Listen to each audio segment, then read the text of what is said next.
गुरुर्ब्रह्मा गुरुर्विष्णु गुरुर्देवो महेश्वरः गुरुर्साक्षात् परब्रह्म तस्मै श्री गुरवे नमः।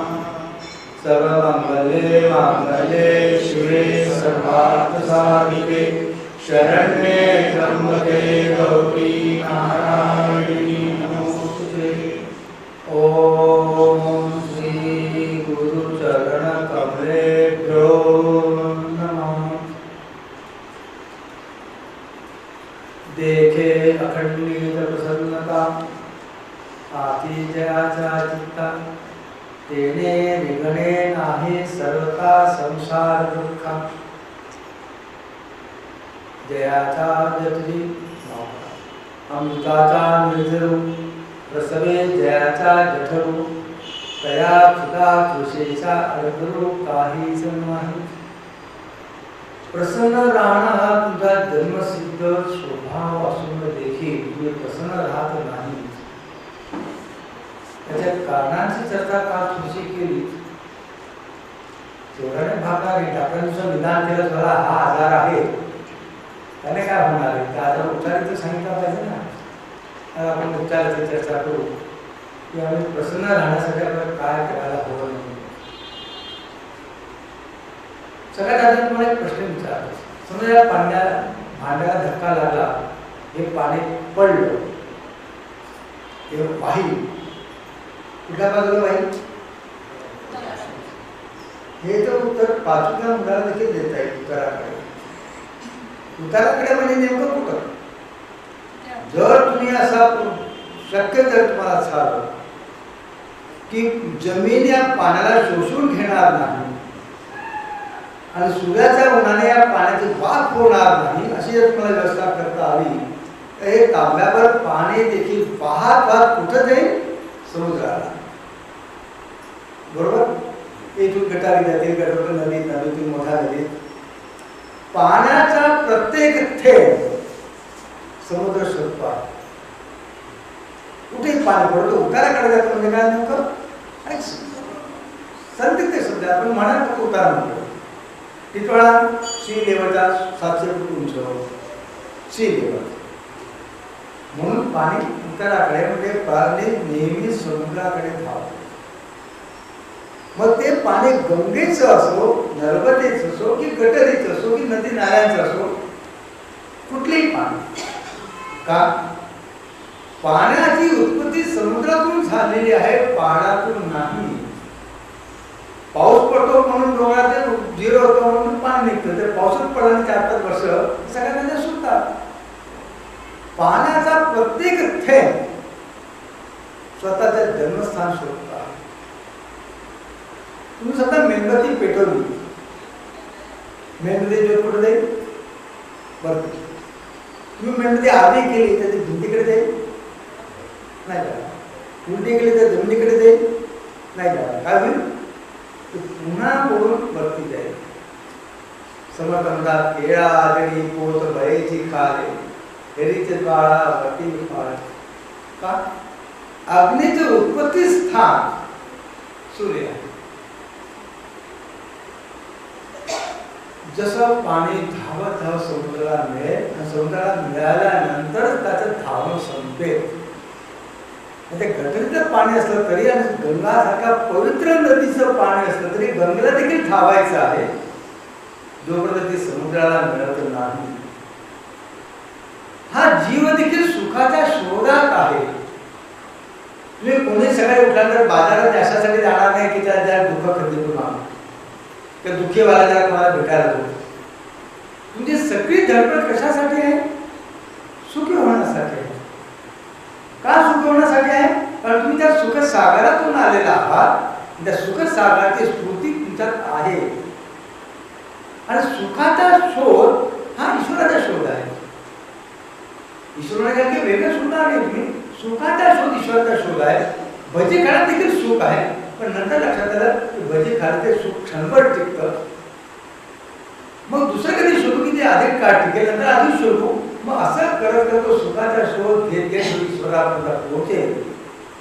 ईश्वराचा शोध घेण्याची तुमची प्रवृत्ती सुखाच्या शोधातून होते.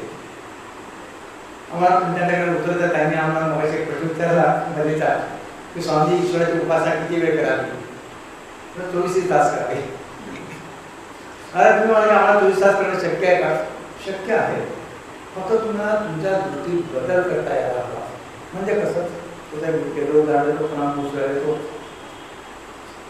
संत तुलसीदासचा एक सुंदर ग्रंथ आहे रामचरितमानस. त्या रामचरितमानसमध्ये एक प्रसंग दिलेला आहे. राम रावणाचं युद्ध झालेलं आहे.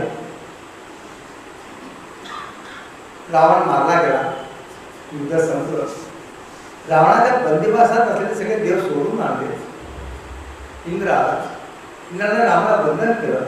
म्हणाला की तुमच्यामुळे आम्ही बंदिवासातून मुक्त झालो, तुमच्या सेवेची आम्हाला किती संधी द्या, तुमच्या सेवेची किती संधी द्या. रामाने म्हटलं तुला सेवाच करायची असेल ते एक काम कर. या युद्धामुळे माझ्याकडे लढणारे जे वानर आहे आणि अस्वल, हिंदीमध्ये भालुकपी, कारण मूळ हिंदी भालुकपी शब्द म्हणून सांगतो. भालू म्हणजे अस्वल, कपी म्हणजे वानर. हे जे युद्धात मेले आहेत त्यांना जिवंत करण्यासाठी तू अमृताचा पाऊस पाड, सुधावृष्टी कर. इंद्रवाचे भगवान कशी आज्ञा देत आहेत. त्या रणभूमीवर असं 2 भाग केलेले नाही की इकडे भालुकपी इकडे राखस, कोणाचा हात इकडे, कोणता डोकं तिकडे, कोणतं पडा, कोणतं पडा, सगळे एकत्र मिसळलेले आहे. मी जर सुधावृष्टी केली तर भालुकपी उठून बसतील, तसा रावण कुंभकर्ण उठून बसेल, ते राक्षस सगळे उठून बसतील आणि आता संपलेलं युद्ध पुन्हा सुरू होईल. राम म्हणाले त्याची चिंता तू करू नकोस, तुला जी आज्ञा देईल त्याचं पालन कर, सुधावृष्टी करायची, बाकी मी बघून घेईल. थोडी इंद्रा, कारण आपण सगळं बुद्धीने व्यवहार करतो, आपले बुद्धी फार चालतो. तर विषय बोलून सांगतो. प्रवचनकार कीर्तनकार नेहमीच सांगतात ईश्वर प्राप्तीमध्ये काम बाधक आहे. थोडी गोष्ट ईश्वर प्राप्ती जर काम बाधक असता तर दशरथाचा घरी रामाने जन्म घेतला नसता. दशरथाला 3 राण्या आहेत, ब्रह्मचारी राहण्यासाठी नव्हता. फक्त अट काय? भगवान कृष्णाने सांगितली कामोस्मी भरतर सभा, मी माझं स्वरूप आहे. फक्त अट काय? धर्माविरुद्ध, धर्माच्या मर्यादेचा कामोभोग ईश्वर प्राप्तीत बाधक होत नाही, नाहीतर ग्रसाजवळ कोणी संत झाला नसता. आमच्या महाराष्ट्रात सुधारले अनेक ग्रसी संत आहेत. फक्त काम धर्माच्या मर्यादेत. क्रोध बाधक होत नाही. क्रोध बाधक झाला ईश्वराच्या प्राप्ती तर परशुरामने जमदग्नीच्या घरी अवतार घेतला नसता. जमदग्नी सारखं कोण क्रोधवशी झाला त्याचं पुराणात म्हटलेलं आहे. मग ईश्वर प्राप्तीले काम आणि क्रोध बाधक नाही. ईश्वर प्राप्तीने तुमची बुद्धी बाधक आहे. या बुद्धीचा गुण आहे संकल्प विकल्प करीत राहणं, शंका घेत राहणं, वेगवेगळे फाटे शोधून काढणं. संकल्प विकल्प करणारी बुद्धीची चतुराई, इंद्रियाची बुद्धीची चतुराई आहे ती तुम्हाला नडते ईश्वर प्राप्तीमध्ये. धर्माचा मर्यादेचा काम नडत नाही, धर्माचा मर्यादेचा क्रोध नडत नाही. शिक्षक जर मुलांवर राबवला नाही तर मुलं बिघडतील, आईबाप जर मुलांवर राबवले नाही तर मुलं बिघडतील. धर्माचा मर्यादे कामक्रोध देखील क्षम्य आहे, स्वीकार्य आहे, बुद्धी स्वीकार्य नाही. संकल्प विकल्प करणारी बुद्धी सगळ्यात नव्हते. इंद्र विचार करणारी सुधावृष्टीकडे सांगता आहेत का करणार नाही. सुंदर तुलसीदास अतिशय सुंदर वर्णन केलेलं आहे. सुधावृष्टी भई दुई दल उपर, दोन्ही दल एकत्र आहेत. सुधावृष्टी भई दुई दल उपर, जिये भालू कपी नाही रजनी. सगळे भालू कपी उठून बसले, सगळे जिवंत झाले, पण एकही राक्षस जिवंत झाला नाही. जिये भालू कपी नाही रजनी. हा अमृताचा प्रभाव त्याचा का निघाला? अमृत तिथं का निष्फळ झालं? तुलसीदास कारण सांगताय, फार सुंदर कारण सांगताय, लक्षात घ्या. हे भालू कपी म्हणजे वानर अस्वल, तुमचा भालू कपी म्हणतोय विषय समजावा म्हणून, कारण गोळी तो शब्द आहे. हे भालू कपी हे वानर अस्वल लढत होते रामाकडनं, मग शोधत होते रावणाला, शोधत होते राक्षसांना, शोधत होते कुंभकर्ण इंद्रजितला. मरताना त्यांच्या मनात चिंतन राक्षसांचं होतं, उठून बसले. लढत तर रामाकडनं, पण माझं चिंतन राक्षसाचं आहे, रावणाचं आहे, कुंभकर्णाचं आहे, जगाचं आहे. उठून बसले. राक्षस लढतायत रावणाकडनं, पण शोधतात रामाला. राम कुठे, राम कुठे? आणि ते राम कुठे आहे मनात धारण करून मेल्यामुळे सुटले. जे भालू कभी नाही रजनी सर का रामाकार भयोती न केली म्हणून त्याच्यामुळे रामाकार मतांकरता तुला राम होता, उद्या राम होता का रामाला मारायचं, रामाची लढायचं आहे. भले लढले रावणाकडनं, पण उद्या राम धारण करून गेले. परिणाम झाला ते अमृताला उठू शकले नाही. रामाकार भय न कमी ना सुटे भाऊ बंधन सुटले. मला सांगायचं काय, कर्म महत्वाचं नाही. कुठल्याही कर्माने पाप पुण्य होत नाही. कर्म आपोआप स्वतः कुठेही पाप उत्पन्न करते, पुण्य देत नाही. कर्माच्या मागे हेतू काय आहे, कर्माचा मागे उद्देश काय आहे, कर्म करण्याची पद्धती काय आहे, कर्माचा परिणाम काय आहे, असे वेगवेगळ्या गोष्टी आहेत. म्हणून कृष्ण म्हणतो गहना कर्म गती. कर्माची गती कर्म म्हणजे का, कुठल्या कर्माचं काय फळ मिळेल आणि केव्हा मिळेल हे तुम्हाला ठरवायचा अधिकार नाही. शक्य आहे तो अजून म्हणतो मी असं युद्धातून परांगण होऊन करून जाऊ तर मी पुण्य करेल. पुण्य हे पुण्य नाही. मग पुढे अनुसावती म्हणाला अरे राक्षस कोरोना मारणं पाप आहे, माणसं हत्या होते. कृष्ण म्हणतात हे पुण्य आहे. कारण त्या हत्तीच्या उत्तर बदला घेण्याच्या त्यांनी धर्म रक्षणासाठी हत्या आहे. ज्याला तो पुण्य समजून मनात पळवतो आहे ते पाप ठरेल. पाप आणि पुण्याची व्याख्या शास्त्रात दिलेली नाही. जे तू काय मोठा विषय त्याला बघायचं नाही. मी तेवढं सांगतो की कर्म जर प्रत्यक्षात कर्म जर बंधनकारी झालं असतं तर सदन कसाही संत झालाच नसता. आमच्याकडे सदन कसायला संत म्हटलेला आहे. कसायचं काम करणारा त्याच्या कर्म त्याला ईश्वर प्राप्तीत बाधक ठरलं नाही. अनुसारा जसं कपाळ मिळू शकतो तशी ती महानता वेश्या देखील शिवलोकाला जायला लायक ठरली. भले वेश्या होती तरी का, कारण ती येणाऱ्या प्रत्येक पुरुषाला शिवस्वरूप मानायची, तिच्याशी ती रममाण व्हायची, माणसाशी नाही. तिच्या मनात एकच भाव आहे की मी माझी इष्टदेवता, मी माझ्या शंकराशी रममाण होत आहे. पुरुष कोणीही हो, शरीराने पाप करते आहे, पण मनामध्ये जो शिव बसलेला आहे, तो शंकर बसलेला आहे. मनामध्ये चिंतन त्या प्रतिक्रियेमध्ये देखील ती शिवाला स्मरण करते आहे. आणि म्हणून महानंदापेक्षा देखील उतरून गेली. कर्म महत्वाचं नाही, कर्मामध्ये हेतू महत्वाचा आहे. त्यामुळे कशाकडे सांगतोय, विशेषतः स्त्री वर्गासाठी सांगतो. तुम्ही सकाळी स्वयंपाक करता, नवऱ्याला ऑफिसला जायचं आहे, मुलांचे टिफिन भरायचं आहे आणि म्हणून तुमचा स्वयंपाक तुम्हाला बंधन होतो. 2 तास स्वयंपाकात वेळ गेला. तुम्ही फक्त दृष्टी बदला की मला माझ्या इष्टदेवतेसाठी नैवेद्यासाठी स्वयंपाक करायचा आहे, तर 2 तासाचा स्वयंपाक तुमचं बंधन होते. स्वयंपाक तर करावा लागणार आहे, स्वयंपाक करावा लागणार आहे. मग तो स्वयंपाक नवऱ्यासाठी करता आहात, मुलाची शाळेची वेळ झाली म्हणून करता आहात, एवढा विचार सोडून द्या. मला माझ्या इष्टदेवतेला, माझ्या कुलदेवताला नैवेद्य दाखवायचा आहे, मला देवासाठी स्वयंपाक करायचा आहे. आणि देवासाठी केलेला स्वयंपाक तो 2 तास तुमचं भजन होते. तुम्ही घरी कसा काढता आहात बघा. तुळशीदास संतांची रचना कशी आहे, विषय खूप मोठा आणि खूप विषय समजून सांगायचा आहे. माहिती किती सांगू शकतो. सीताने रावणात राहिलेला आहे आणि हात वर मिळावा म्हणून सीता भवानीच्या मंदिरात गेलेली आहे प्रार्थना करायला. तिथं तुळशीदास भवानीचं मंदिर सुद्धा वापरत नाही. गई भवानी भवन बहुबली, भवन सुद्धा वापरलेला आहे. ती भवानीच्या घरी गेली, भवानी भवन बहुबली. आणि मंदिरात पूजा करून परत रात मारायला जात आहे. तिथे तुळशीदास सुद्धा काय वापरत आहे, कुणी कुणी हर्षित मन मंदिरच. ती निघाली घरी आणि तिथे शब्द वापरतात मंदिरात जात आहे. कुणी कुणी हर्षित मन मंदिरच. आणि मंदिरात गेली तिथं गई भवानी भवन बहुबली. ईश्वर प्राप्तीचा 24 तास उपाय हा आहे की तुम्ही मंदिरात जाता त्याला तुमचं घर समजा आणि घराला मंदिर करा. तुमच्या घरात जर मंदिर आहे की पवित्र तुम्हाला सांभाळता आली घर मंदिर करा. आणि एकात्मता हरिपाठात म्हणतात नित्य घोष देयाचे मंदिर ते मंदिर म्हणतात. तुमच्या घरात नेहमी देवाचं नाम स्मरण रूपात होत असेल घर देखील मंदिर होईल.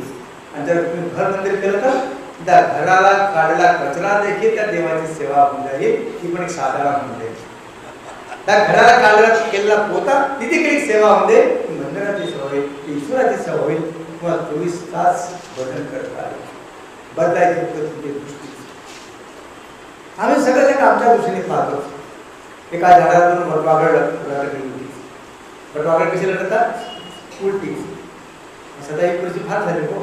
वटवाघळ उलटी लटकतात. एक महात्मा तिकडे रस्त्याच्या गावाच्या बाहेर मोठं झालं. प्रशांत चालतात. सुंदरशी नदी वाहत होती. छान रमणीय जगा होती आणि त्याला छान जागा तिथे आंघोळ करून पूजापाठ करून पण जाऊ होते. तर महात्माने थांबले, आंघोळ केली, पूजापाठ केला. कारण थोडं आसन प्राणायाम करणे सहज ते आसन प्राणायाम करतायत. आणि ते आसन करता करता ते शीर्षासन करायला लागले. आणि ते शीर्षासन करताना बघून एक वटवाघूळ दुसऱ्याला म्हणतं जगात हा एकच माणूस सरळ आहे.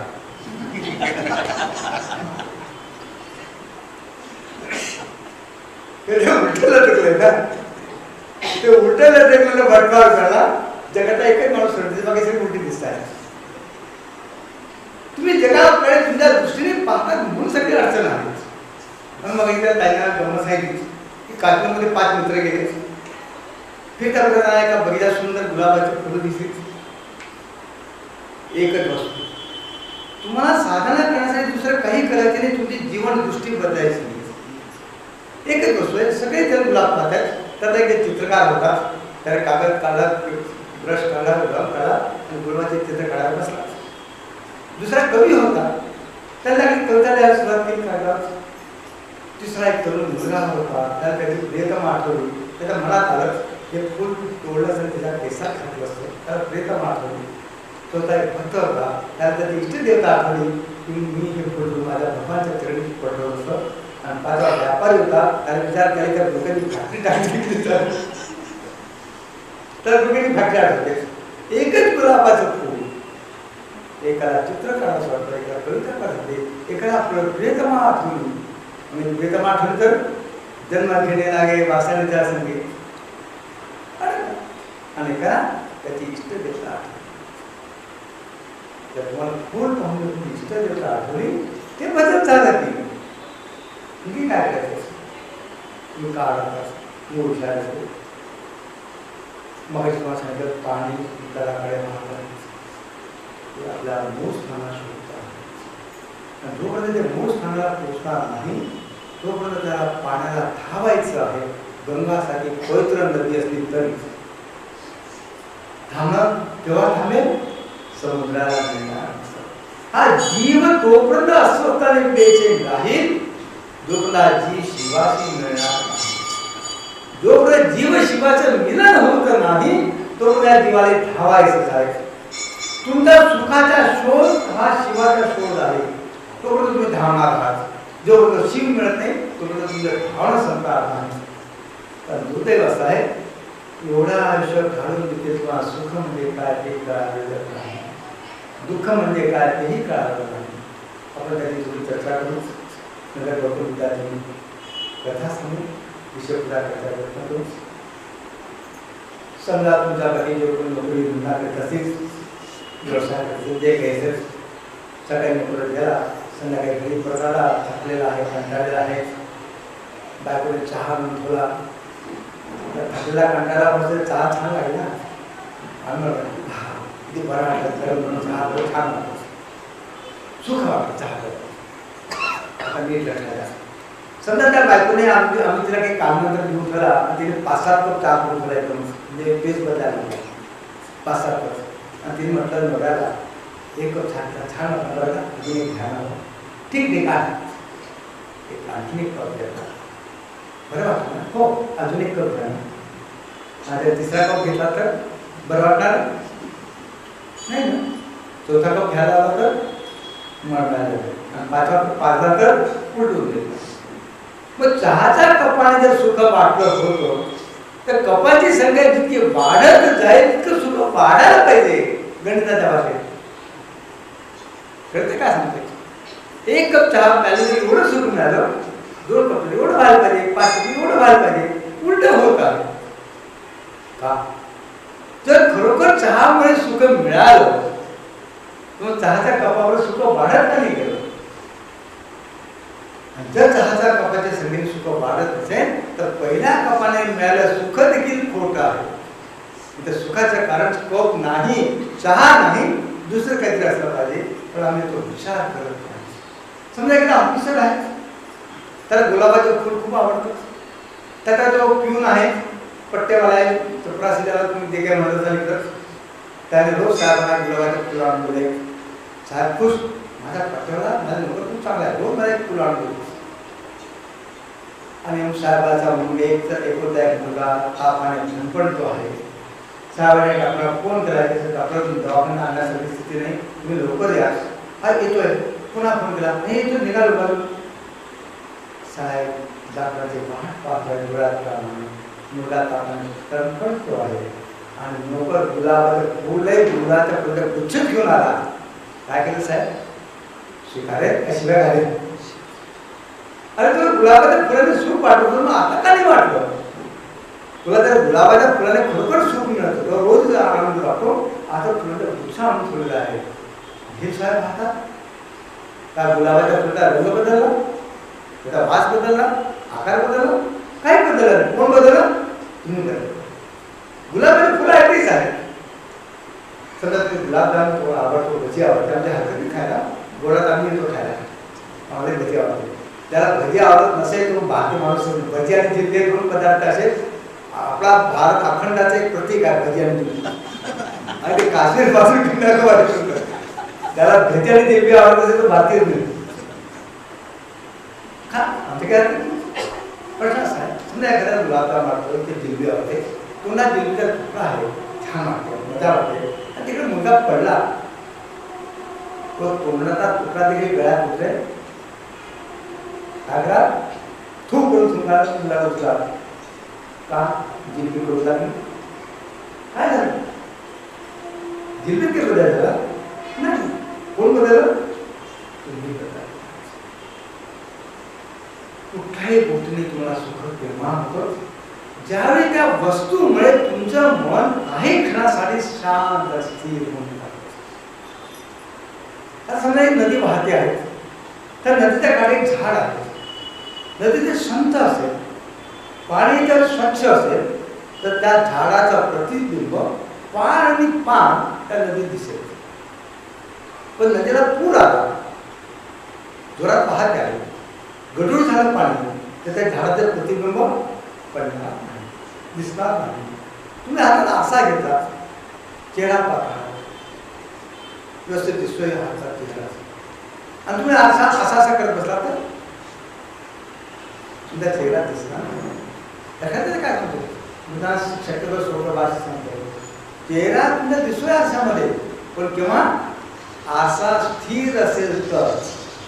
तुम्ही असा करत बसला तर चेहरा दिसणार नाही.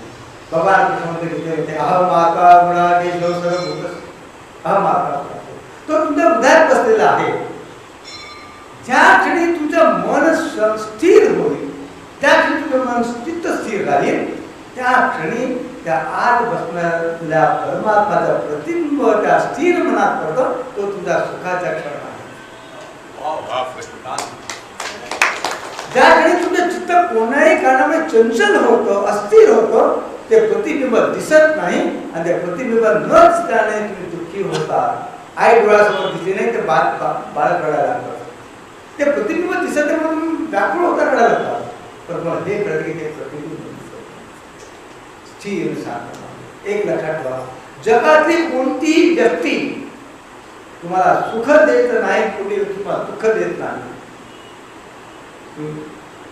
मान बसा की मला सुख आहे म्हणून तुमच्या गुलामी सुखाचा नाश.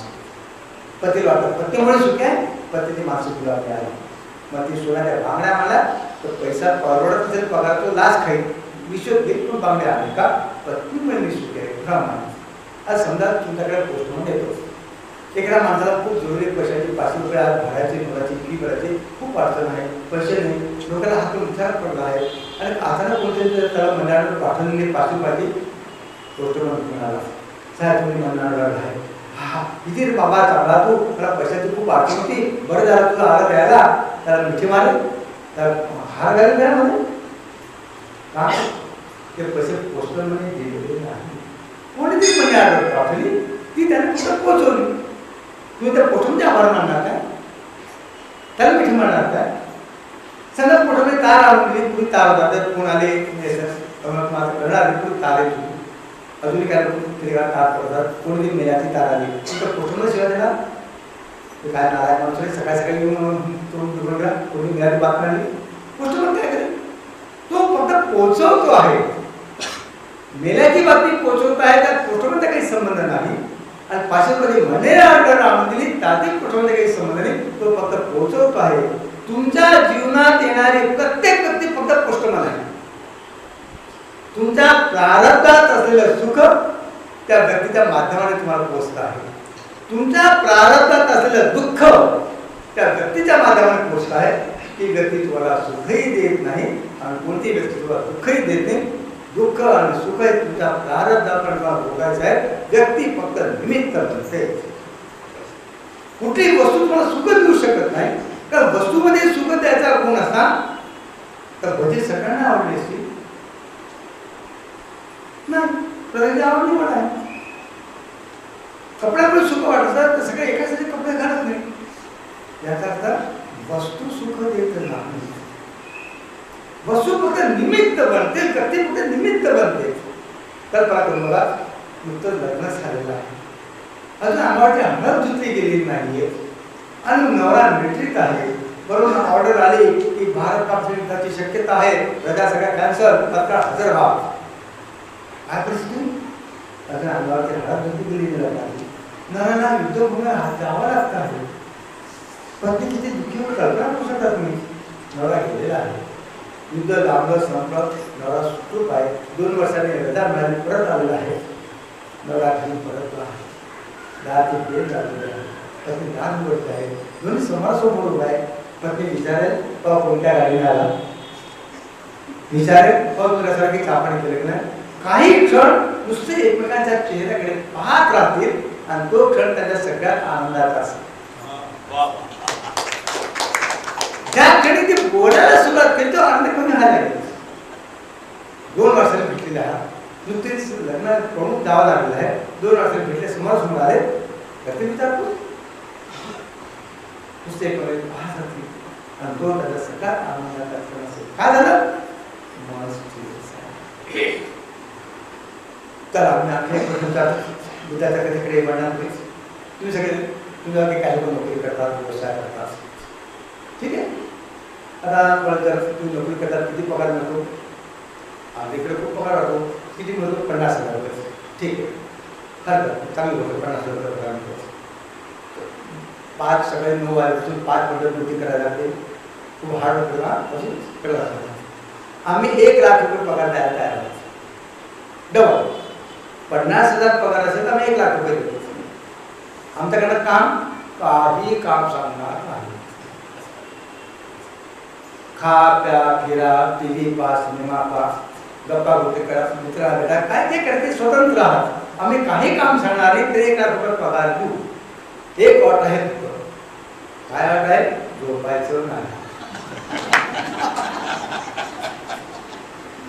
बरं आहे सगळे कोणाला नोकरी, डबल पगार देतो, फक्त एकच अट आहे, झोपायची नाही. खाऊ झोपेत काय, त्या पैशासाठी तुम्ही एवढी धावपळ करत आहे, त्या पैशाची आठवण तुम्हाला खूप वेगळी आहे. समजा एखाद्या मुद्द्या लग्नात 12 वर्षांनी मुलगा झाला, 12 वर्षांनी किती आनंद होता त्याला. पण ते मुलगा रात्रभर खेळत राहिलं, रात्रभर रडत राहिलं तर हा तिथे बाबाने झोप आला म्हणजे त्याला माझ्याकडून रात्रभर 13 तास बसेल त्याचा. झोपेत काय झोपेत काय. एक गोष्ट सांगतो, घडलेली घटना. जयपूरच्या राजघराण्याचा मानसी त्याने हिंदू धर्मात टोका केला, नागराला आपण बहीण दिली, तू माझा त्याने खूप संपत्ती कमवली आणि एवढी संपत्ती कमवली आणि एका मोठ्या ज्या शब्द संपत्ती त्या संपत्ती वैभवतीचे 2 उदाहरण सांगतो. काल त्याचा श्लोक म्हटला, शैले शैलेंद्र माणिक्यम मोतिकम न प्रतिगती. त्या जयपूरच्या राजघराण्यामध्ये 4 वेद मोतिक आहे. 4 टप्परचे मोतिक आहे.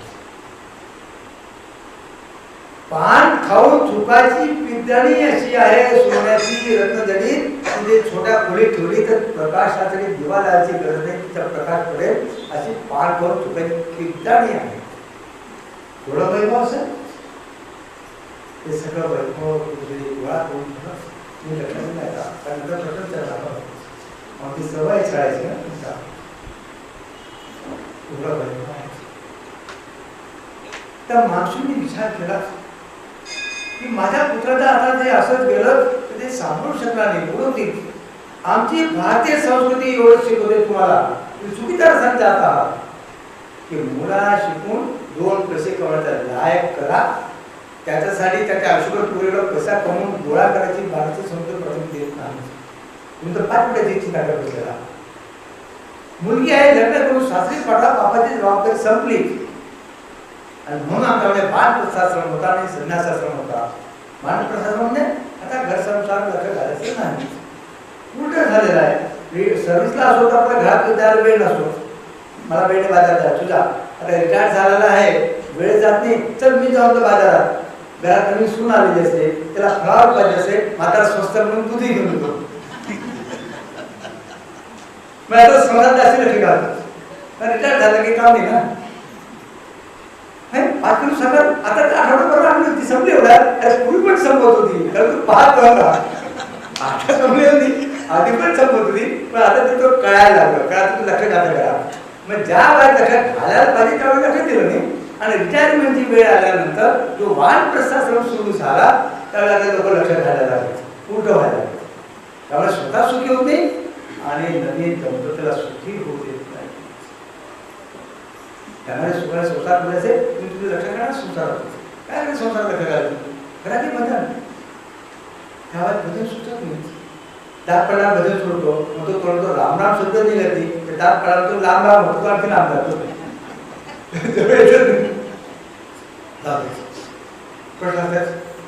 राजाने विचार केला, माझ्या पिढीच्या हातात असं वैभव गेलं, सगळे नाचूच करतील, उडवतील, पण असं उडव. तुम्ही जर लायक मुलाचे बाप झाला तर मुला योग्य संस्कार दिले असतील, म्हणून आमच्या संस्कृतीचे 16 संस्कार. आज दुर्दैव आहे ते कर्मकांड करणारा ब्राह्मणाला 16 संस्कृती नाव देखील माहिती आहे. आज आम्ही दुःखी आहोत कारण आम्ही आमच्या संस्कृतीपासून दूर गेलो आहोत म्हणून आहोत. रामतीर्थाला कोणते विचारलं प्रतिष्ठानाने, तुम्ही तुमच्या संस्कृतीत एवढे गोडवे गातात, मग एवढं भारतात दरिद्रता एवढी गरिबी एवढं दुःख का? आणि एकच उत्तर ते व्यथने, आम्ही दुःखी आहोत कारण आम्ही आमच्या संस्कृतीपासून दूर गेलो आहोत म्हणून. जर आज आम्ही आमची संस्कृती समजून घेतली असती आम्ही दुःखी झाले नसतो. त्यासाठी 16 संस्कार दिलेले आहेत. वेळ नाही सगळं सांगायला, प्रत्येक प्रश्न विचार करत जातो. आता पुढच्या 15 दिवसामध्ये गणेश जयंती, बरोबर? मागच्या चतुर्थीला गणेश जयंतीला काही उत्सव करता तुम्ही? नाही करत. एखादी ज्याच्या घरी तर पूजा, ठीक आहे. गणपती उत्सव केव्हा होतो? भाद्रपद. किती दिवस? 10. आपला प्रत्येक महिन्यात काही ना काही सण आहे. आता संक्रांत गेली, पुढच्या महिन्यात महाशिवरात्री. किती सण माघ महिन्यात? 2. वसंत पंचमी, महाशिवरात्री. पौषी किती सण पौषमध्ये? 1च, होळी. चैत्र येईल, काय चैत्रामध्ये? गुढीपाडवा, रामनवमी. वैशाखमध्ये अक्षय तृतीया. आमच्या ऋषींनी प्रत्येक महिन्यामध्ये सण ठेवले, पण किती? 1 किंवा 2. भाद्रपदमध्ये काय होते? घरात गणपती बसतो 10 दिवस. चतुर्दशीला विसर्जन, अनंत चतुर्दशीला पौर्णिमेपासून पितृपक्ष 15 दिवस, अमावस्येपर्यंत. आणि अमावस्येनंतर 10 दिवस नवरात्र. नवरात्र संपेपर्यंत दिवाळी, चाहूल. भाद्रपदाला अशी 2 महिने ठासून भरलेले आहेत का? माहिती नाही. का माहिती नाही का तुम्ही फक्त नावाला हिंदू आहात, माफ करा स्पष्ट बोलतो आहोत, तुम्ही हिंदू आहात आणि तुमचे आईबाप हिंदू होते म्हणून तुम्ही हिंदू आहात, तुम्ही हिंदू धर्माबद्दल तुम्हाला काय माहिती, त्या महान धर्माबद्दल महान संस्कृतीबद्दल तुम्हाला काय माहिती, फक्त आईबाप हिंदू होते म्हणून तुम्ही हिंदू आहात. तुम्ही विचार करा की भाद्रपद आश्विनमध्ये एवढे सण का ठासून बनले, काय रसत थांबले आणि गर्भाधान संस्कार विसरले, परिणाम भोगतो आहोत. विचार करा एक माफरच आम्ही आमच्या संस्कृतीवर फार तो राजा विचार करतोय की मी असं त्या मुलाचा हातात पिढ्यान पिढ्या सगळे नाश करेल म्हणून त्याने काय केलं, एका गुप्त जागी ते लपवून ठेवलं, आणि त्याची ती जागा फक्त त्याचा एका प्रामाणिक इमानदार नोकराला दाखवली. राजवाड्यातून इथं याचा हा रस्ता आणि ही जागा, तिथे सगळं धन संपत्ती ठेवलेली आहे, याच्या पुढे तू कधीही इथं यायचं नाही, माझ्या मुलाला तुझा मुलगा घेऊन येईल, पण ते पण आयुष्यात एकदाच. कसं आणायचं, डोळ्यावर पट्टी बांधून राजमहलमधून आणायचं आणि इथं आल्यावर पट्टी सोडायची, आणि त्याला याचं जे जे पाहिजे असेल ते जितकं पाहिजे तितकं तो स्वतः उचलू शकेल. तर तुझ्या कोण आणायचं नाही नोकराला, तो स्वतः जितकं उचलू शकेल, 10 तगडे हिरे जे पडलेले त्याला जितकं उचलता येईल, त्याला जे हवं असेल ते तो घेऊन जाईल. इथून निघताना पुन्हा डोळ्यात पट्टी राजमहलमध्ये गेला ते पट्टी सोडायची आणि पुन्हा तो राजपुत्र दुसऱ्यांदा या खजिन्यात येणार नाही आणि येणारा तुझा वंशज तोही येणार नाही. मग पुढचा पिढीन पिढी तुझा मुलाचा मुलगा एकदाच यायचा. 1944 जयपूरच्या राजगादीवर भवानीसिंग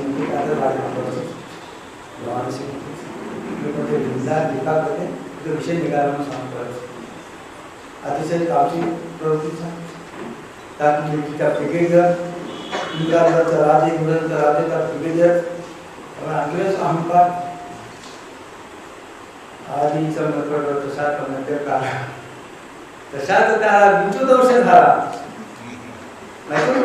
आधी तर मर्कड तशाच मध्य काळात तसा त्याचा 20 वर्ष जन्म काय उद्या म्हणून आधीच आमचे पुत्र राज म्हणतात ब्रिगेडियर अतिशय इंग्लंड ते राणीचा प्रतिनिधी म्हणून येते येणार पुत्र राजकृष्ण कोणते येणार म्हणतात. त्याने वाटतं की प्रत्येक राजा त्याचं सरकार करेल, काही ना काही देईल, मी काही देईल, पण मी अशी वस्तू देईन की जी कुठलाही राजा देऊ शकला नसेल. हिराचा मुकुट कोणी देईल, अमुक वस्तू कोणी देईल, मी अशी काही वस्तू देईल की तो भारताचा कुठला राजा देऊ शकला नाही. त्याने आपण सगळ्या वस्तू दिल्या नाही तर कोणी देईल, हे जणात माझ्या कोणी देईल करता करता एकदम अचानक आठवलं की त्या खजिन्यामध्ये अशी अपूर्व वस्तू आहे जी कोणाकडेच नाही. असे एक अपूर्व वस्तू आहे की जी खजिन्यात कोणाकडे नाही. त्याला एक आठवलं, त्याला बोलवलं, ज्यांना विरोध केला, चल आपला खजिन्यात जायचं आहे. नाही महाराज, आता तुम्ही जाऊ शकणार नाही आणि मीही जाणार नाही. आता तुमचा मुलाला माझा मुलगा घेऊन जाईल, तुमचा मुलगा माझा मुलगा घेऊन जाईल. आमच्या पूर्वजांनी वचन दिलं आहे तुमच्या पूर्वजांना, एकदाच जायचं, राजपुत्र एकदा जाईल, आम्ही पण एकदा जाणार, पिढ्यान पिढ्या एक चालत आलेलं आहे. आता तुम्हाला मी नेणार नाही, मीही जाणार नाही. तुमचा पुत्र माझा पुत्र माझा आहे, माझ्या नोकरसमोर का दबाव पाठवतोय ते म्हणतात प्राण जाई पर वचन न जाई. मी पण क्षत्रिय आहे, म्हणजे पूर्वजांनी वचन दिलेलं आहे, मी वचन भंग करणार नाही, तुम्हाला नेणार नाही. जायते विशाल पुरुषो संग चेसूर जायते, संगासन जायते, कामा कामात क्रोधा जायते, क्रोधात भवति समोहा समवा स्मृती विक्रमा सुधे भ्रंशा बुद्धी नाशो बुद्धी नाशा प्रणश्यति. ती वस्तू हवी आहे, मिळाली नाही, संताप झालेला आहे, विचार केला नाही, छटकन तलवार काढली, ब्रिगेडियरचा राजा होता, तर काही सजा होणार होती. संतापाचा क्रोधा भवति समोहा समवा स्मृती विक्रमा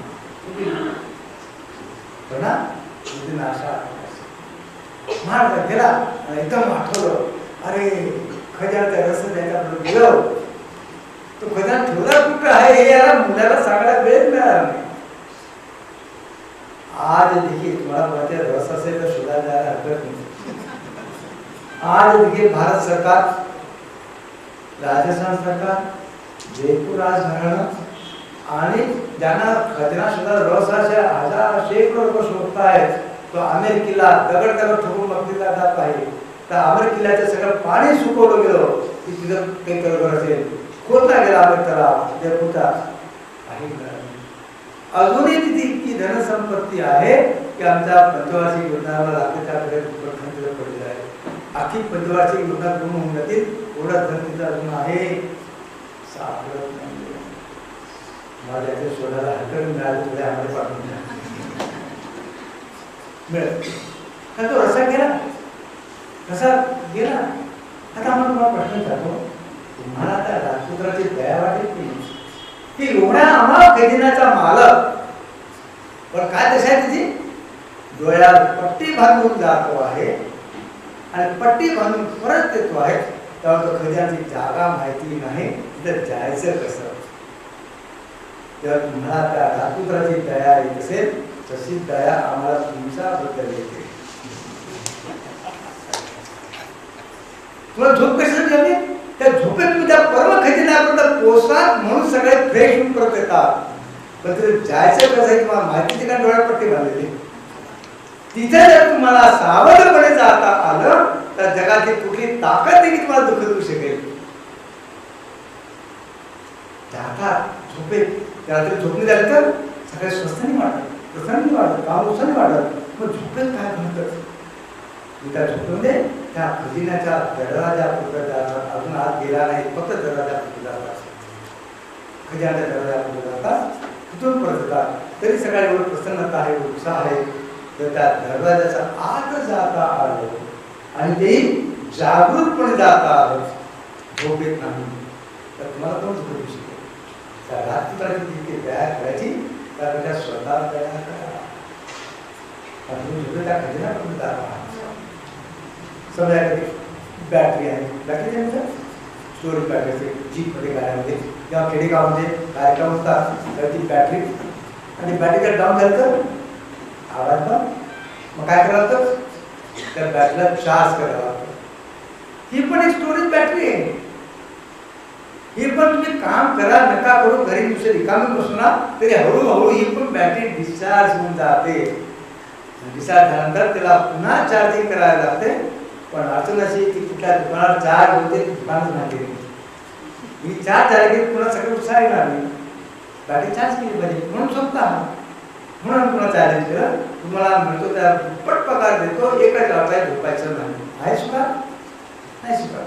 हा की बॅटरी चार्ज करायचं कुठं, आम्हाला कोण चार्ज करता मी सोडवून देतो त्यामध्ये चार्जिंगचं दुकान माहिती ते आम्हाला समजे नाही. जायचं कसं कसं माहिती नाही. आता एक आपण बघून त्याची कथा सुरू करतो. एक मिनिट माफ करा.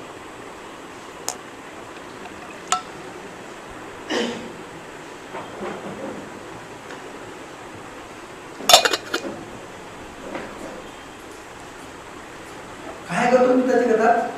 एक सिद्धार्थ नाथा राजपुत्र आहे, सुखा समृद्ध वाढलेला आहे. त्या दुःख म्हणजे काय माहितीच नाही आहे. आणि एके दिवशी तो नगर परिभ्रमण करायला निघाला. आणि नगर भ्रमण करताना त्याला एक भिकारी दिसला, नीलकंठ. त्या भिकाऱ्याला बघून त्या सिद्धार्थ राजपुत्राला खुशी झाली का. कथा अशी सांगते, शाळेमध्ये शिकलो आम्हाला 5वी 7वी शिकलो. तो भिकारी बघून तो सिद्धार्थ राजपुत्र दुःखी झाला. असं दिलं ना. मग तो दुःखी झाला तर त्याने परत काय करायला पाहिजे, प्रज्वलन आणखी टॅक्स लावायला पाहिजे, आपला खजिना वाढवायला पाहिजे होता. मला भिकारी पाहिजे नाही, भिकारी दुःख मला बघायला लागणार, जितके पैसे गोळा करते करायला पाहिजे. त्याने उलट दिलं, राज दरबार सोडून दिला आणि दुसऱ्या अर्थाने स्वतः भिकारी झाला. जर भिकारी पाहून त्याला खुशी झाली असती तर मग हे त्याचं वागणं लॉजिकल होतं. It is logical behaviour. तर भिकारी पण खुशी झाली असती अरे उभा ते रात्र दोन त्याच्यानं पडलो आहे, त्यापेक्षा भिकारी सांगला की मध्ये सुखात आहे तर मी पण भिकारी होऊन जाऊ. तर ते लॉजिकल होतं. कथा सांगते भिकारी पण तो दुःखी झालेला आहे. मग राजदरबार सोडून तो स्वतः भिकारी काय झाला, तर त्याच्यावर पैसे गोळा करायला पाहिजे होते. का नाही केलं? उलट काय केलं? उलट करायला दोनच कारण असतात, त्याच्यावर पागल असेल, आता वेगळा विचार असेल. कथा सांगितलं नाही, वृद्ध जर्जरीत म्हातारा होता. त्या वृद्धाला बघून ते जर्जरीत सगळे बघून त्याला दुःख झालं, सुख दुःख झालं. मग राजदरबार तो सोडून गेला. त्याच्या त्याने काय काय करतो, वैद्यांना बोलायला पाहिजे, कल्प करा, मी दारून राहील असं काहीतरी औषध सोडा, वेगळे कल्प सोडा, औषध द्या, मी म्हातारच होणार नाही आणि हे म्हातारपणाचं दुःख मला भोगावं लागतो नाही, असं करायला पाहिजे ना. हे लॉजिकल बरोबर. पण तो वृद्ध बघून त्याला दुःख झालेला आहे आणि तरी तो राजदरबार सोडून निघून गेलेला आहे जंगलामध्ये. परिणाम त्याला अकाली वृद्धत्व आलेलं आहे. म्हणजे खाण्यापिण्याची आभाळ झाली, शरीराचे आवश्यक वेळेवर मिळाला नाही. शरीराचे आभाळ म्हणा, आमचे काही 8 पाठ नाही झाले, 25 पाठ झाले, खूप भटकलो हिमालयामध्ये, मिळेल ते खाल्लं नाही, चाललं झोपलं, कुठे भटकलं, शरीराची काळजीच घेतली. तर हे केस 25 पाठ झाले, पण आमचं केसच पाडले झाले. अकाली वृद्धत्व, जर शरीराची व्यवस्थित लक्ष दिलं नाही तर जर वृद्ध बघून त्याला खुशी झाली असते तर हे म्हणणं बरोबर की मी लवकर म्हातारा होतो, मला आनंद घेत आहे. पण वृद्ध बघून तो जो दुःखी झालेला आहे तर वृद्ध तर येणार नाही याची काळजी घ्यायला पाहिजे होती. ते उलट केलेलं आहे. हे उलट करणं इलॉजिकल बिहेवियर आहे. मग त्याला त्याचा पागल म्हटलं पाहिजे होतं, पण आपण त्याचा अवतार मानला. याचा अर्थ काय, त्या सोडण्यामागे त्याचा काही विचार असेल. काय विचार असेल? हा जर प्रश्न शाळेच्या शिक्षकांना विचारला, प्रोफेसरला विचारला तर काय होईल? क्रिकेटच्या भाषेत काय असेल विचार करा. तुम्हाला टीव्ही बद्दल काही नाराजी नाही, तुम्हाला गोष्टी नाही. टीव्ही पाहून मला सुख वाटतं ना म्हणून तुम्ही टीव्ही पाहतात. टीव्ही पाहून मला सुख वाटतं, छान वाटतं म्हणून टीव्ही पाहतात. तुम्हाला टीव्ही पासून सुख तेव्हा वाटतो पहिले तुमचा स्वतःचा टीव्ही असला पाहिजे. क्रिकेटची मॅच झाली, माझी इच्छा आहे पण घरात टीव्हीने शेजारकडे टीव्ही पण त्यांना सिरियल पाहिजे. काय त्याच्यात झाली मग टीव्हीसाठी पहिली अट आहे की तुमचा जो टीव्ही असला पाहिजे. टीव्ही आहे, लाईट असली पाहिजे, ते तुमच्या हातात नाही आहे. अरे क्रिकेट मॅच शेवटी ओव्हर झालेली, कोण जिंकेल आणि लाईट गेली, काय करा? तुझ्या हातात आहे नाही. टीव्ही आहे, लाईट आहे, तुम्हाला हवा कार्यक्रम नाही त्यावेळी. माझं शेत माझी जमीन तुम्हाला ऐकायचं नाही, तुम्हाला हल्ली सिरियल नाही आहे, तो टी व्ही सुरू देईल. तर तुम्हाला आवडणारा कार्यक्रम पण आहे, टी व्ही पण आहे, लाईट पण आहे आणि तुम्हाला जो कार्यक्रम पाहायचा आहे तो पण आहे. पण तुम्हाला डिसिप्लिन झाले, वारंवार सगळं सांभाळावं लागतं आहे, लोक तुटले, काय करणार? पहा टी व्ही नाही. पण टी व्ही तुम्हाला सुख देईल किंवा देईल, या 4 अटी एकाच वेळी पूर्ण होतील. पॉइंट ऑफ इंटरसेक्शन, या 4ही अटी ज्यावेळी एका क्षणी पूर्ण होतील, टीव्ही असला पाहिजे, लाईट असली पाहिजे, टीव्ही असला पाहिजे, लाईट असली पाहिजे, कार्यक्रम तुमच्या आवडीचा असला पाहिजे आणि पाहण्याचा तुमच्या स्थितीत असला पाहिजे. लक्षात येते काय म्हणजे पाहण्याच्या स्थितीत असला पाहिजे. या 4 गोष्टी ज्यावेळी एकत्र येतील त्यावेळी तो टीव्ही तुमच्या कामाचा असतो. तोपर्यंत तो टीव्ही तुमच्या कामाचा, तो सुख देऊ शकणार नाही. लक्षात येतं? तसं त्याची पती वाटतं पती म्हणजे खूप सुखात आहे, पण पत्नीने माहेरची आठवण होते, मुलाची आठवण होते, पत्नी स्वतः तब्येत बिघडू शकते. पत्नी देखील 24 तास पतीसाठी वेळ देऊ शकणार नाही, पती देखील 24 तास पत्नीसाठी वेळ देऊ शकणार नाही, मुलगा आईवडिलांसाठी वेळ देऊ शकणार नाही, वडील मुलासाठी 24 तास वेळ देऊ शकणार नाही. तर तुम्ही एखाद्या व्यक्तीमुळे सुखी असाल, ती व्यक्ती तुमच्यासाठी 24 तास उपलब्ध नाही. मग बाकीच्या वेळ दुःखी, बरोबर ना?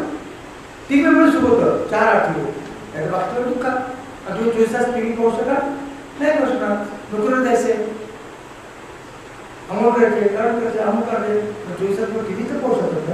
त्या टीव्हीमुळे जर तुम्हाला सुख वाटतं तर मग त्यावेळी टीव्ही पाहत असाल तर दुःख मिळणार ना. तो सिद्धार्थ राजपुत्र विचार करतो आहे, मी आज सुखी आहे कारण मी राजपुत्र आहे, माझ्याजवळ धन दौलत आहे. हा दुःखी आहे कारण याच्याजवळ धनाचा अभाव आहे. उद्या एखाद्या राजाने माझ्यावर आक्रमण केलं, मी युद्ध हरलो, मला राज म्हणावं लागलं, तर हे भिकाऱ्याजवळ स्थिती माझी आली, मला हेच दुःख भोगावं लागेल. किंवा पुढच्या जन्मात मी भिकाऱ्याच्याच घरात जन्माला आलो तर मला हेच दुःख भोगावं लागेल. नीट लक्ष द्यायचं शब्दाकडे. जीवन जगण्याचा असा कोणता रस्ता आहे की ज्या रस्त्याने गेला असता मी राजपुत्र आहे तरी सुखी आणि भिकारी झालो तरी सुखी. माझं सुख हे राजपुत्र होण्यावर किंवा भिकारी होण्यावर अवलंबून असता कामा नये. हा वृद्ध दिसतोय दुःखी आहे, मी आज तरुण आहे, सगळ्या काही विषय भोग मी करू शकतो, कुठाने बसतो. आता मला कुठ्याला आवडता तो खात्याने एकांतात पडला, आम्हाला ऊस खायला आवडतो, खाता येते, काम देत नाही. मी तरुण आहे म्हणून सगळे विषय भोग होऊ शकतो. हा वृद्ध झालेला आहे, त्याला विषय भोग भोगता येत नाही, हा दुःखी आहे. उद्या मला हे वृद्धत्व येणार आहे, हेच दुःख भोगायला लागणार आहे. जीवन जगण्याचा असा कोणता रस्ता आहे त्या रस्त्याने गेला असता मी तरुण आहे तरी सुखी आणि मी वृद्ध झालो तरी सुखी. माझं सुखी होणं हे तारुण्यावर त्या वृद्धत्वावर अवलंबून असता कामा नये. ते केव्हा शक्य?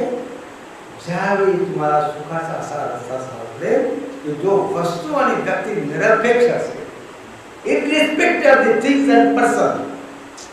त्यावेळी तुम्ही आयुष्यात हा रस्ता शोधू शकाल. वस्तू आणि व्यक्ती निरपेक्ष सुख शोधू शकला. आता वस्तू आणि व्यक्ती निरपेक्ष सुख फक्त भगवंताच्या चरणी आहे.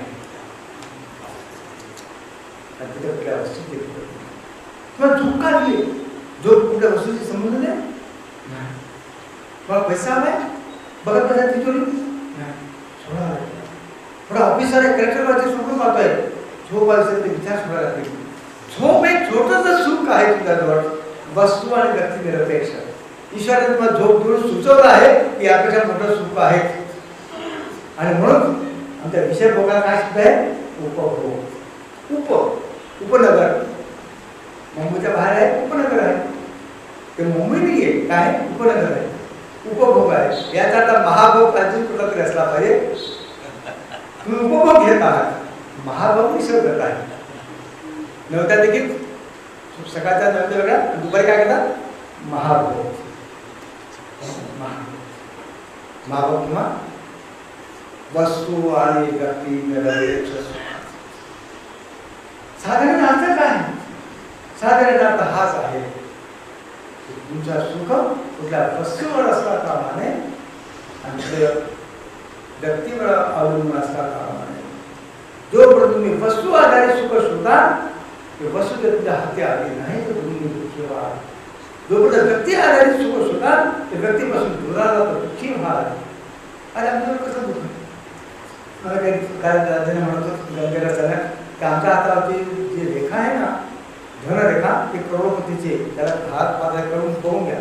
आणि करोडपती धनरेखा हातावर, पण गंमत असल्याने की कसं काय करोडपती संपून गेला, करोडपती आहोत काय ते काही नाही, करोडपती आहोत पण आम्ही दुःखी नाही.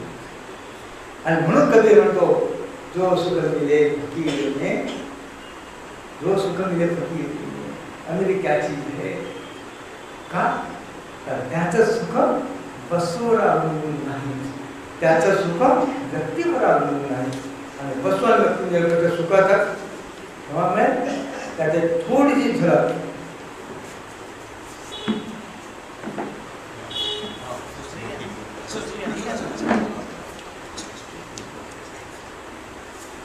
वस्तू आणि व्यक्ती निरपेक्ष सुख, त्याची छोटीशी झलक काय आहे? झोप. लक्षात येतं? मग हे जे झोप तुम्ही झोपेमध्ये अज्ञानाने प्रवेश करता आहात, ते जे सज्ञान प्रवेश करता आला तर ती झोप राहणारी ध्यान म्हणते. ध्यान काय आहे? ध्यानाचा रस्ता झोपेच्या रस्त्यानेच जाणार आहे. पण अज्ञानतेमुळे तुम्ही झोपेमध्ये प्रवेश करून जातात. बायबलमध्ये देखील येशू म्हटलेलं आहे की स्वर्गाचा दरवाजा सुईचा मोठ इतका आहे, त्याचा आधार त्याचा हत्या करणार नाही, अंतरा करणार नाही. पंचकोश, अन्नमय, प्राणमय, मनोमय, तुमचे सगळे जीवन या 3 कोशात अडकलेलं आहे. प्राणमय, मनोमय, अन्नमय, प्राणमय, मनोमय. तुम्हाला विज्ञानमय कोश माहितीच नाही. आणि ह्याचा तुझा कोश आनंद आहे. जर तुम्हाला त्या आनंदमय कोशात पोचता आलं, देखे अखंडित प्रसन्नता, मग तुला प्रसन्नता होऊन जाणार. अमृताचा निर्जरू, प्रसवे जयाचा जठरू, सुधा कृषीचा अर्धरू काहीच नाही. अजून तुम्हाला विज्ञानमय कोशात जाता आलं. सगळे संसाराची गुण कल्पना म्हटलं स्वार्थी वा एक रस असा जगा, मी माझी इष्टदेवता, 1 तास मी कोणाचा नाही आणि कोणी माझं नाही. 24 1 तास जगा. त्यातून ध्यानाचा मार्ग शोधा. ध्यान काय आहे? वस्तू आणि गती मिळवण्यापेक्षा सुरुवातीला डोळे मिळून ध्यान करायची सवय लागेल. आणि सवय झाली तर डोळे उघडे ठेवून ते ध्यान करता येईल. त्या केंद्राशी जर तुम्हाला संबंध करता आला, जिथून खजिना आहे तिथे तुम्हाला सहज एकदा पोचता आलं, किंवा बसमध्ये बसला, ट्रेनमध्ये बसला, कुठे बसलेला आहात, आतमध्ये पोचता आलं, काही क्षणासाठी का होईना आनंदाच्या दोन्ही आनंद पोचू शकत नाही. साधना सांगितले आणि विकास सांगितले. मला तिथे चर्चा चालू होती आणि तिकडे काय ज्ञानशक्ती तुला आधार काय विशिष्ट आहे ज्ञानशक्ती? तुम्ही व्रत उपास करा, त्याने शरीर शुद्ध होईल. पण व्रत उपासाने सूक्ष्म शरीर शुद्ध होत नाही. समजा तुम्ही महिनाभर उपास करा, जसं देव करतात तसे, पण 30 दिवसात 31 अशुद्धीचे भोजन केलं तर शरीर अशुद्धी सुरू होते. अर्जुन कृष्णाला विचारतो आहे की माणसाची इच्छा नसताना माणूस पाप कर्माला का प्रवृत्त होतो आहे? भगवान सांगतो काम येश, क्रोध येश, रजो गुण समजवा. ना रजोगुण उत्पन्न करून होईल भोजनात. भोजनाचे कार्यच आहे शक्ती उत्पन्न करणं. मग भोजनातून उत्पन्न झालेला रजोगुण काम आणि क्रोध उत्पन्न करू शकतो, तसा तो साधनेकडे देखील वळू शकतो. नीट लक्षात द्या. विश्वामित्र आलाय जनकाच्या माफ करा दशरथाकडे. विश्वामित्र आलेले आहे कशासाठी? त्यांना त्याच्या यज्ञाची रक्षा करण्यासाठी राम आणि लक्ष्मण आले आहेत. आणि राम लक्ष्मणाला विश्वामित्र घेऊन गेले. आणि रामाने असं सांगतं, रामाचे समोर बोलायला नको हा विषयाला, पण रामाने असं सांगतं की विश्वामित्रांनी राम लक्ष्मणाला धर्मविद्या शिकवली. बरोबर? राम लक्ष्मणाला धर्मविद्या कोणी शिकवली?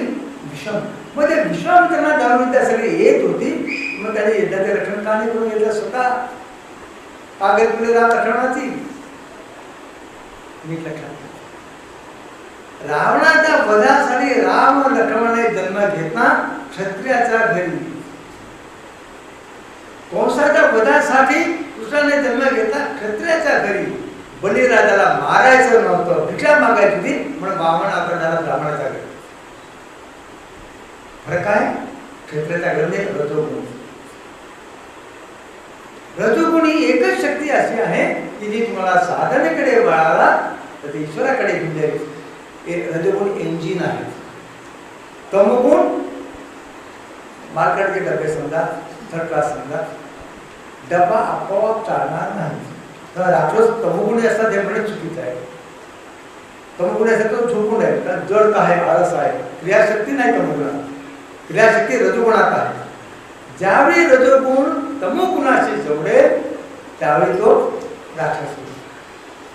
आणि ज्यावेळी रजोगुण सत्वगुणाशी जमेल, मग सत्वगुणातून फसला तर डबा समजा, एसी कोच समजा, पण तो एसी कोच किंवा चालणार नाही. काय पाहिजे?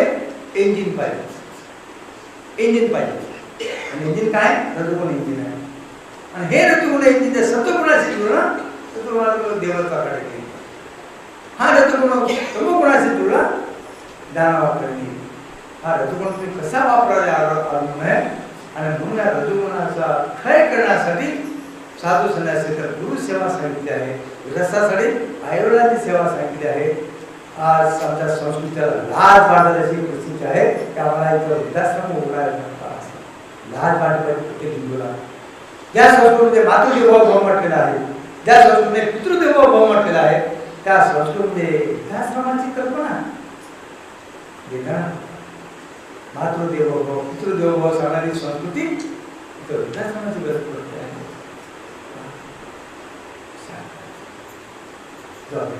हा रजोगुण जर संपायचा असेल तर आता ऐकण्याची सेवा, गुरुची सेवा, संतांची सेवा किंवा समाजाची सेवा. जर सेवेमध्ये हा रजोगुण खर्च केला नाही तर काम ऐश क्रोध ऐश रजोगुण समृद्ध तो काम आहे क्रोधात रामाला प्रसंग दिलेला आहे. हनुमंत लंकेला जातो आहे, समुद्र उल्लंघन करायचं आहे. हनुमान थकून जातो आहे, त्याची परीक्षा करण्यासाठी सुरसा राक्षसी आली. सुरसा राक्षसी हनुमानची परीक्षा घ्यायला रामचरितमानसात दिलेलं आहे. सुरसा राक्षसी म्हणजे कुठली राक्षसी? सुरसा. त्याचा रस खूप चांगला आहे. इथे सुरसा राक्षसी आहे सत्संग कुठली वेगळी आहे पण आहे. चिंतन करा. तुम्हाला इथे उपस्थित करून आम्हाला खुशी होते. खुशाचा काय चला तुम्हाला सत्संग ऐकायचा वाटतो आहे आणि दुःखही होतं अजून पण कुठं ऐकावंसं वाटतं आहे. हे पण विचारले की त्याला आम्हाला सत्संग चालायला लागतो. जो चालायला लागला त्याला सत्संगाची गरज नाही का तो चालतो आहे सगळं विषय.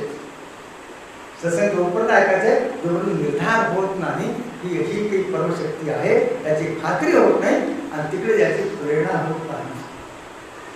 एकदा खात्री झाली की परमशक्ती आहे आणि ती मिळू शकतो याची देहा याची डोळा. पुन्हा सांगतो जोपर्यंत तुम्हाला याची देहा याची डोळा ईश्वर प्राप्तीची इच्छा जागत नाही तोपर्यंत विवेक आणि वैराग्य जागत नाही तोपर्यंत तुम्हाला कोणत्याही गुरुची गरज नाही. उगा गुरुच्या मागे कोण स्वतंत्र हा सगळ्या गुरुवारी काय वाचता गुरुची गरज ज्यावेळी याची देहा याची डोळा ईश्वर प्राप्तीची इच्छा जागेल थोडा विवेक आणि वैराग्य जागेल त्यावेळी तुम्ही अधिकारी पुरुषाला ओळखू शकाल आणि ओळखणं सोपं नाही त्यावेळी टिकू शकाल. तुमच्या डोळा अहंकार दुखावला तुम्ही दोन फिरणार तो चोरून खंडित करणार. जो अहंकार दुखावला तेव्हा जेव्हा समजून त्यावेळी तुमची तीव्र वैराग्य जागृत झालं असेल ईश्वर प्राप्तीचं अधिकारी पुरुष असेल तुम्हाला फटके मारत नाही. तर हा अहंकार झाला तरी प्रेम केली बडी साखळी तुम्ही समान होतो आणि हे अहंकार निघून करायचं काम ज्यावेळी गुरु करतो त्यावेळी शिष्याला कळकून कळवून होतो. त्याला तो अहंकार सोडायचा नसतो आणि अहंकार अधिकारी गुरु तेच करतो. अधिकारी गुरु नाही.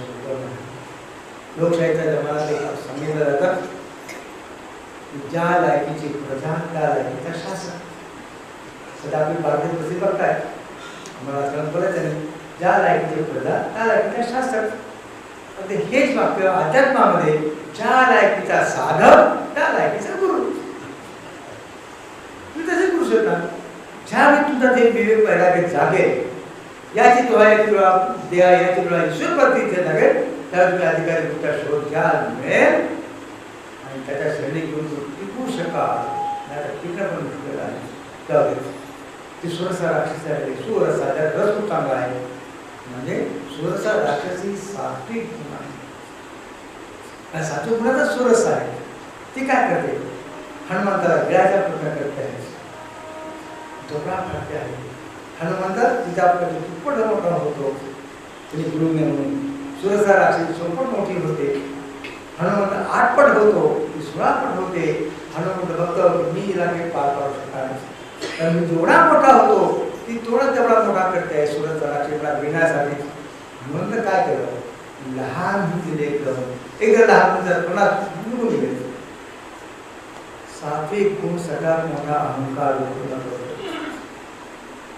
घरी जर तुमच्या मुलाने आज टीव्ही पाहिला 3 तास बसून पिक्चर पाहिला काय करतो मी टीव्ही पाहतात टीव्ही सिनेमा होतो तो सिनेमा पाहतो तो रजोगुणात आहे आणि त्याने लागोपाठ 2 पिक्चर पाहिले तर ताळे थोडी लागतात आणि त्यात वेळ घाला 2 पिक्चर पाहिले. पण तुम्ही सत्संगला गेलेला आहात, तुम्ही अभिमान तुमच्या सत्संगला गेलो होतो हा सारखा आमदार आहे. आज असे मिळतो राजसी आपल्याला मिळत नाही, सात्विक अंगाला असं मिळतो. तुम्ही लोकांना सांगत आला असतात. एखादा सिनेमा थिएटरमध्ये पिक्चर पाहायला असेल तो लोकांना सांगत नाही जाणार तुमच्या पिक्चर पाहायला चालू आहे, तुम्ही सांगत आला नाही तिथं प्रवचन तिकडे चालू आहे. का सांगतात? सात्विक श्री सुरसा रात्री आणि त्या सात्विक अहंकाराला पासून सुटायला एकच उपाय आहे, लहान देवा लहान पुढे जातो हनुमान, त्याला सिंहिका राक्षसी मिळते, राहूची माता सिंहिका. हनुमंत काय करतो? त्याला एक मुठी प्रहार करून समाप्त करतो आणि पुढं लंकेपर्यंत जातो आणि तिथं लंकाची रक्षा करणारा लंकिनी नावाची राक्षसी आहे. मला आश्चर्य वाटत तुम्हाला सगळ्या लोकांचं कथा ऐकताना विचार करत नाही. अहो रावण एवढा मोठा राजा, त्याच्याकडे एवढे मोठे सेनापती होते, प्रस होते, किती लोक होते. मग लंकाची रक्षा करायचा भार एखाद्या सेनापतीला दिला नाही, एखाद्या मोठ्या राक्षसाला दिला नाही. लंकाची रक्षा कोणी सोपवली? लंकिनाथ राक्षसीला. लंकिनी नावाची राक्षसी लंकाची रक्षा करते, पण सेनापती नाही तिथं. कधी काय लंकिनी? हा लंकिनी हनुमंताने काय केलं? सिंहकाला ठार मारलं, सुरसाशी लढाई केली, लहान झाला. आणि लंकिनीच्या बाबतीत हनुमान का करू शकतो? ज्ञानाम अग्रगण्य. तो ज्ञानाचा अग्रगणी आहे, ज्ञानी आहे, त्याला कळत आहे काय करायचंय. त्याने लंकिनीला मुष्टी प्रहार करून त्याला वश करून घ्यायचं, आपला ताब्यात घेतो. कारण तिच्याकडे सगळे रस जाणून घ्यायची लंकेची. सिंहिका सगळा नाश केला असता, लंकेत प्रश्न करता असता. नम्र झाला असता तर लंकिनी त्याला डोक्यात बसली असती. त्याने लंकिनीला मुष्टी प्रहार करून स्वतःच्या ताब्यात घेतलं.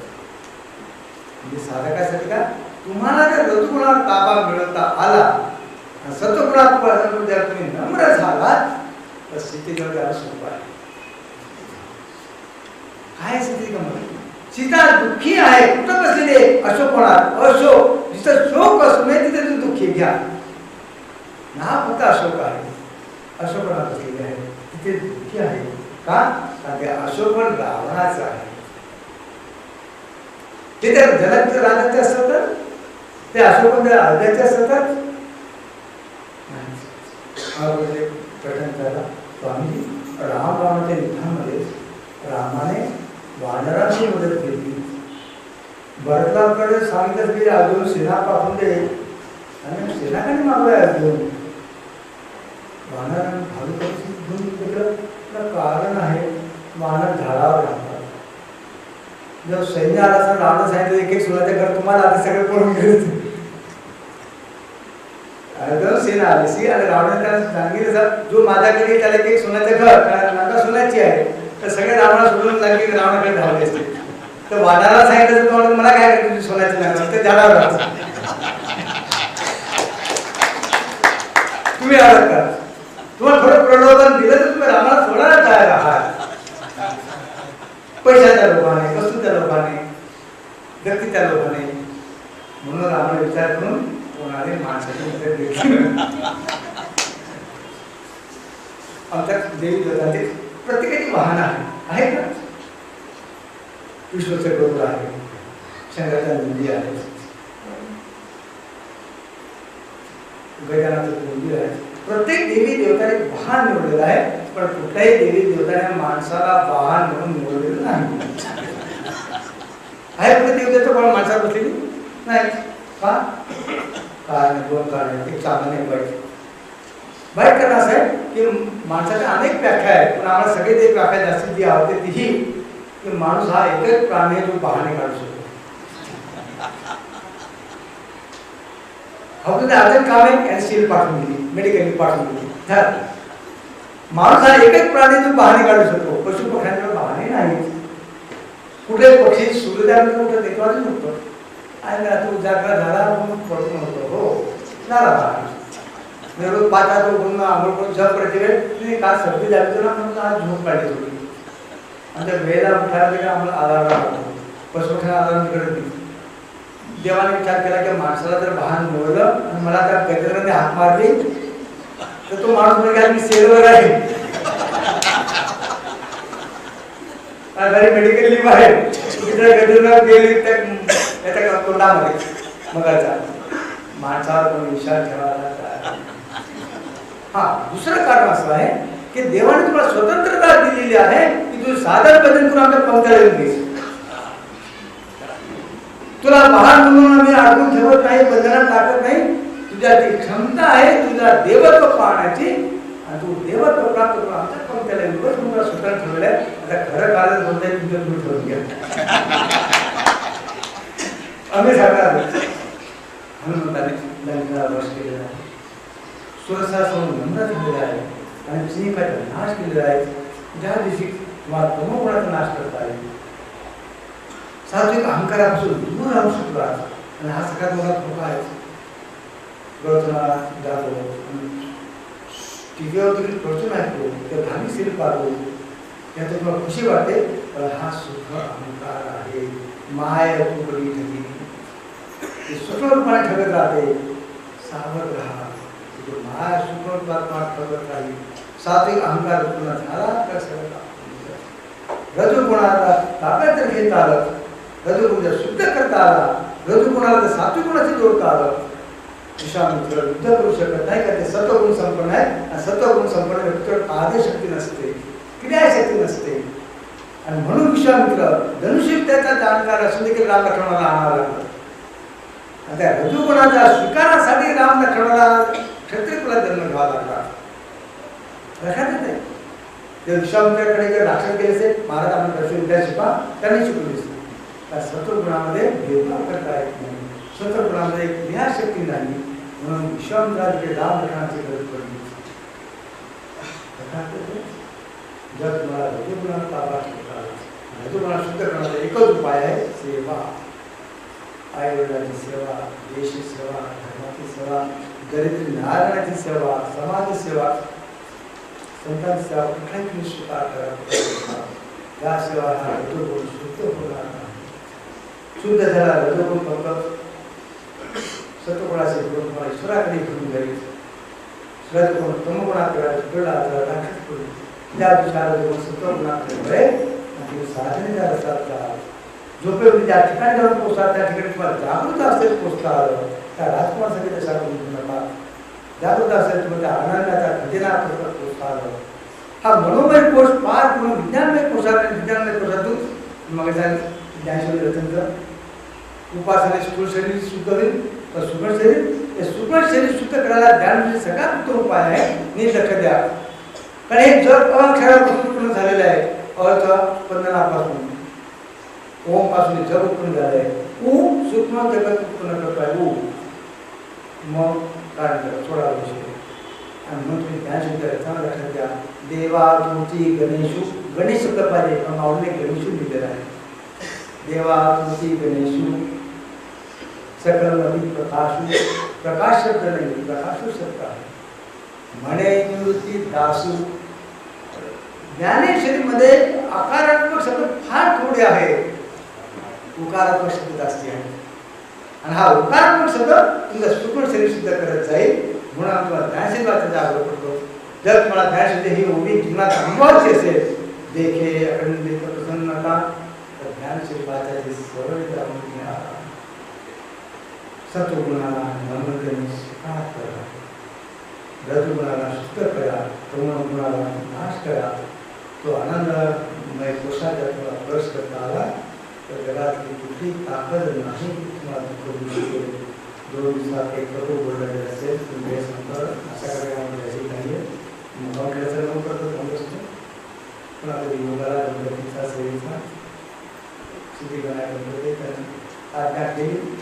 पुन्हा कधी योगाला करूया त्या बोललेले करू हरिओम तत्सत्. आकाश स्वात्मके देवे देवे वाक्यते दोषावे दोषो हि मज्जावे सायदाने एका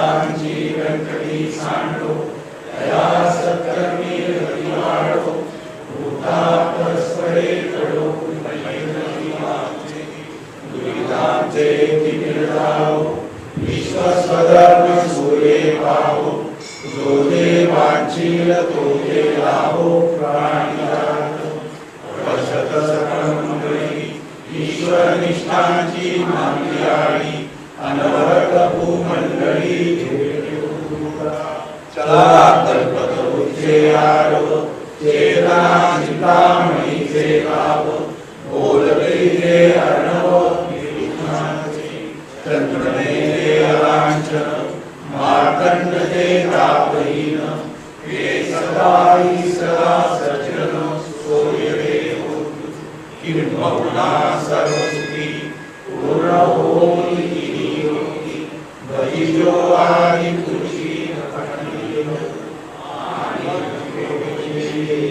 विशेष योगी दृष्टा दृश्य होवाले एकमणे विशेषा होली ज्ञानकारो एवरे ज्ञानदेवो सर्वे भवन्तु सुखिनः सर्वे सन्तु निरामयाः सर्वे भद्राणि पश्यन्तु मा कश्चित् दुःखमाप्नुयात् सिद्धविनायक प्रभु की